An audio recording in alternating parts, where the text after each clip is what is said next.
Well, it seems like I've got some explaining to do. Break it down.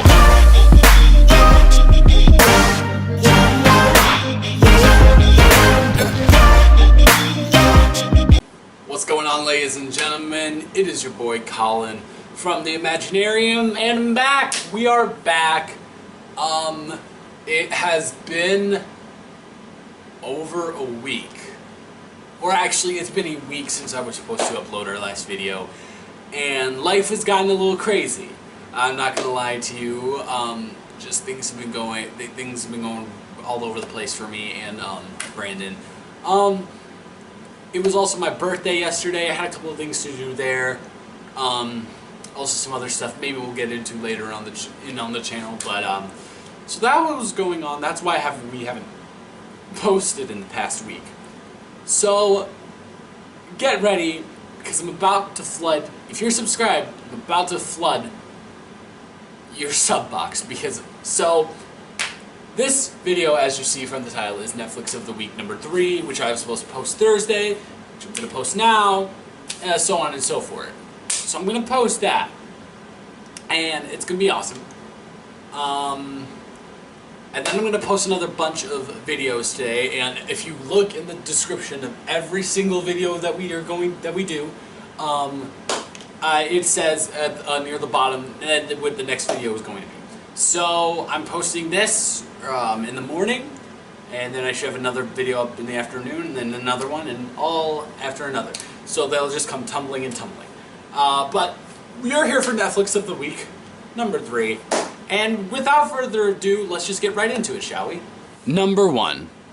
The Necessary Death of Charlie Countryman. So this is a film that not many people know about. It was released in 2013 under first-time director, I believe his name is Frederick Bond. And this movie, it wasn't received very well at all. It has very, below average ratings. Roger Ebert gave it a 1 out of 4. RogerEbert.com gave it a 1 out of 4. And it's under 50% on Rotten Tomatoes. And I don't know why. Because I love this movie. I really, really love this movie. I thought... so the story behind this is... I was looking for something to watch, and Shia LaBeouf is the main character in this movie. And I've always thought Shia was a really good acting talent despite his personal endeavors. So I gave it a watch, and guys, this movie, it was made for $423,000.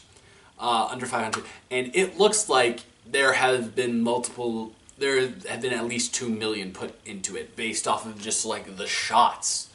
And it's just, the cinematography is very, very, very well done. Other people in this film include Evan Rachel Wood, Rupert Grint, and Mads Mikkelsen. Mads Mikkelsen is the bad guy in this movie. So it's crazy to me how this movie isn't appreciated well. The story is that Charlie Countryman, he's going on a plane overseas, I think on vacation, and he starts talking to this older man next to him, and the older man dies on the plane there. And when he gets there, he tells his daughter, the older man's daughter, Evan Rachel Wood, that he died, and they kind of fall in love-ish type thing. It's really good. It's a romantic movie with other aspects to it that I thoroughly enjoyed. Rupert Grint also steals every scene that he's in. If you don't know who that Rupert Grint is, it's Ron Weasley. But yeah, overall, super underrated movie that needs to be needs to have more recognition. And I do honestly believe that this has the potential to be a cult classic. Alright, so that's it for this one, and let's go on to number 2. Number 2, They Look Like People. This movie is... wow. Guys,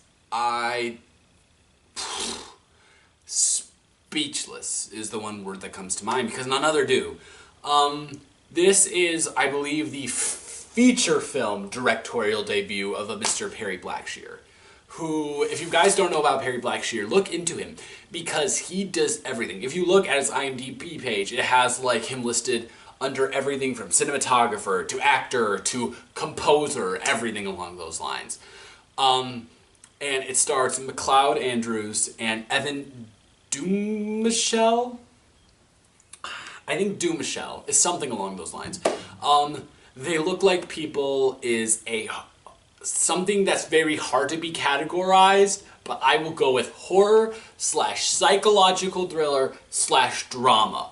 And it's about two best friends who they were best friends during childhood, and they meet up in the middle of the street. One of them had just moved into town, and the main characters, they were best friends, and they start staying with each other, but one of the main characters named Wyatt starts hearing voices in his head telling him certain, I'm not going to give it away because it's kind of, I don't want to give up integral points of the plot, but yeah, he starts hearing voices that something's going to happen and it's not good, and he has to figure out if those voices are real or if it's him or what's going on here.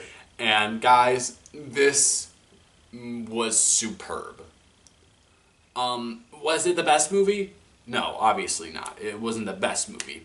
No. That's not me saying it's a good movie. I told you, I only recommend movies that I think are at least good on this Netflix of the Week series, because there's so many movies on Netflix.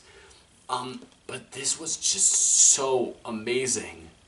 It has you on the edge. This is a movie, take notes, Conjuring 2. Sorry if I'm blast Conjuring 2 a lot, but you know, watch my review of it. Dislike it if you want, because I know a lot of people don't like my view on it, but it keeps, the scares are perfect. The in-depth character analysis of every single character in this film is so on spot. It came out last year. I actually do remember hearing noise about this movie coming out of festivals, but I just never got around to watching it. I watched it last weekend. Oh my gosh. Oh, that's all I have to say for this. So let's just get right into the last one, shall we? Number 3, Hush. Man, this Netflix makes some good movies. Hush is a contained thriller from up-and-coming director Mike Flanagan, who you guys should probably get to know if you call yourself a fan of the horror genre, because he, in 2013, directed the criminally underrated Oculus that I have in my Blu-ray collection. You guys have probably seen one time or the other. Anyways, that's besides the point. This is super tense. The plot is that there's this woman who lives alone by herself in the country, countryside, like kind of just forest, woods type thing, and it's a contained thriller where she's deaf, which they play off of very well. They don't overuse it and they don't underuse it. They utilize it to the perfect extent, and she's deaf, and it's like a slasher thriller. Somebody's trying to break into her house, yada yada. Katie Siegel is the main character, who does fantastically portraying a deaf person. The environment was what got me in this movie. It just makes you feel so grimy inside, which is what I love. I love when a horror film can bring me just discomfort. Because a lot of horror movies, it's very obvious that you're just getting a bunch of mainstream scares. But this one literally just made me feel uncomfortable for the protagonist, which is something that I value highly in these type of movies.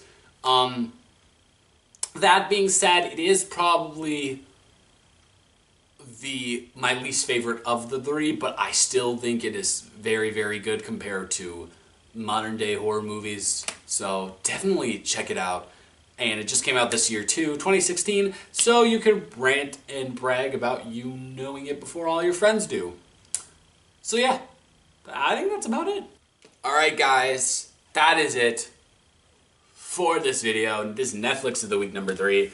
Now, next up is going to be my review of Finding Dory. That'll be up later today, and you guys are going to hate me. Let me tell you that you guys are going to absolutely despise me as a human being. But yeah, it's just, you know, we'll see. Actually, we'll see if you agree with me or not, but I'm pretty sure you won't.